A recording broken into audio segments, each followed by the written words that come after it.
जन्माष्टमी के शुभ मौके पर मध्य प्रदेश के कैदियों को बड़ी सौगात सरकार द्वारा मिली है।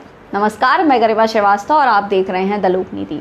सबसे पहले श्री कृष्ण जन्माष्टमी की आप सभी को ढेरों शुभकामनाएं। आज श्री कृष्ण जन्माष्टमी पूरे देश भर में बहुत धूमधाम से मनाया जा रहा है। मध्य प्रदेश की राजधानी भोपाल के सेंट्रल जेल में कैदियों द्वारा जन्माष्टमी की तैयारियां की गई हैं। इस कार्यक्रम में जेल मंत्री नरोत्तम मिश्रा, चिकित्सा शिक्षा मंत्री विश्वास सारंग सम्मिलित हुए। भोपाल सांसद प्रज्ञा ठाकुर भी सेंट्रल जेल पहुंची। सेंट्रल जेल में कैदियों के द्वारा भगवान श्री कृष्ण लीला का मंचन किया जा रहा है। इस दौरान जेल मंत्री और भोपाल सांसद द्वारा बड़ी घोषणा की गई। सांसद साध्वी प्रज्ञा ने घोषणा करते हुए कहा कि सांसद निधि से जेल में वाटर कूलर लगाए जाएंगे।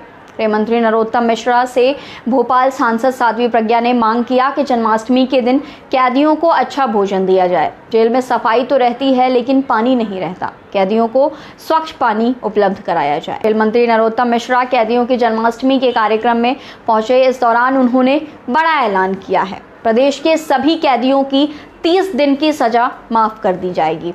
इसके साथ ही उन्होंने यह भी कहा कि उपवास वाले दिन कैदियों को अच्छा भोजन दिया जाएगा। डॉक्टर नरोत्तम मिश्रा ने कहा कि मैं किसी न किसी रूप में जेल में रहा हूं, चाहे वह राजनीतिक कारण क्यों ना हो। मुझे इसीलिए थोड़ा बहुत ज्ञान है। जो जेल में आ जाता है, जिसको सजा हो जाती है, उसमें काफ़ी छटपटाहट होती है, अज्ञात आशंकाओं में झूलता रहता है, किसी भी तरह बाहर जाना चाहता है। जेल कैदियों की 30 दिन की सजा माफ करने के साथ साथ जेल मंत्री ने 5000 कैदियों को पैरोल दी। 10,000 कैदियों की जमानत के लिए सरकार को प्रस्ताव भी भेजा है। इसके साथ ही उन्होंने कहा कि जेल में बंद कैंटीन को खुलवाया जाएगा। उपवास रखने की सामग्री रखी जाएगी। जिनका उपवास नहीं होगा उनके लिए पकवान की व्यवस्था की जाएगी।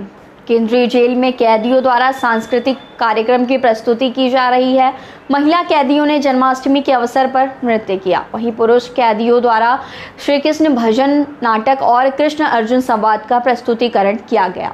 जेल मंत्री नरोत्तम मिश्रा के बड़े ऐलान के बाद कैदियों में काफ़ी खुशी नजर आई। जन्माष्टमी के मौके पर सरकार द्वारा यह उपहार सभी कैदियों के जहन में खुशियाँ बिखेर रहा है। यहाँ प्रस्तुति देती हैं। इस बार मैंने देखा कि महाभारत की कई प्रस्तुतियाँ, कई प्रसंगों की प्रस्तुतियाँ जितने अच्छे से यहाँ प्रस्तुत की गई, बहुत ही क्लियरिटी के साथ, बहुत ही तकनीकी के साथ, आज वास्तव में सराहना करनी चाहिए यहाँ के स्टाफ की और यहाँ जो तैयारियाँ करवाई उनकी और जिन्होंने प्रस्तुत किया उनकी, और जो दर्शक थे, श्रोता थे, वक्ता थे, सब की, और जिन्होंने गायन किया वो भी बहुत अच्छा था। आज मुझे पहले से जानकारी थी इस बात की कि यहाँ जल प्रदूषण है, तो उसका मैंने पिछली बार भी घोषणा की थी, लेकिन कोरोना के कारण वो सब संभव नहीं हो पाया। तो मैंने अपनी तरफ से सांसद निधि से यहाँ फिल्टर और कूलर, वाटर कूलर, ये यहाँ जैसी आवश्यकता है पुरुष वार्ड में, महिला वार्ड में जितने की और जितनी आवश्यकता है वो मैं यहाँ दूंगी। आज मैंने पुरस्कृत किया है और वास्तव में वो पुरस्कार पाने लायक थे, इसलिए आज मैंने उनको पुरस्कार के रूप में पानी की बोतल, जिसमें गर्म ठंडा पानी जैसा रखो वैसा रह सकता है, तो जेल के नियम और कानून के अंतर्गत जो हो सकता था वो आज मैंने यहाँ दिया। मिष्ठान लाई हूँ। आज के दिन प्रसाद का वितरण होगा और आज के दिन फीस नहीं दिया जाता था, यानी जिस व्रत भी रखती हैं महिलाएं और उनको तमाम जो चीज़ प्रतिदिन भोजन में मिलती थी वो मिलती थी उनको, तो फलाहार भी मिले और स्वादिष्ट भोजन भी मिले, पकवान मिले उनको।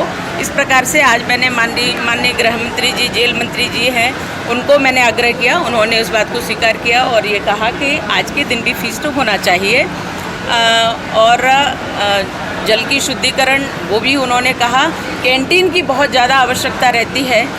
भोजन के साथ साथ बच्चे भी यहाँ, तो बिस्किट भी होना चाहिए, कुछ अन्य जो भी जेल के नियम के अनुसार सलाद वगैरह की जो भी आवश्यकता होती है, वो सभी चीज़ें जो जेल के नियम में हैं, वो सभी चीज़ें कैंटीन के माध्यम से वो अपने श्रम से कमाए हुए धन से पा सकते हैं। तो आज कैंटीन का भी शुभारंभ हो गया है और सभी बड़े खुश हैं और मैं यहाँ के प्रशासन को, शासन को, सभी को बहुत बहुत बधाई भी देती हूँ जन्माष्टमी की। और 10,000 कैदियों को भी आपने जमानत के लिए प्रस्ताव प्रेषित किया है न्यायालय के लिए। सर कौन से कैदी होंगे वो जिनके लिए प्रस्ताव? सजा याफ्ता कैदी जो गंभीर अपराध के नहीं है, जिसमें बलात्कार, भ्रष्टाचार, इस तरह के। सर जो कोविड के टाइम आपने जो पैरोल दी थी, क्या वो यथावत 5,000 रहेगी? कैदियों को कैरोल दी थी, वो अभी यथावत है। तो सुप्रीम कोर्ट का आदेश है इसमें तो सुप्रीम कोर्ट का भी आदेश था। Thank you. श्री कृष्ण जन्माष्टमी की एक बार फिर से आप सभी को ढेरों शुभकामनाएं। फिलहाल खबरों में इतना ही। देखते रहिए द लोक नीति।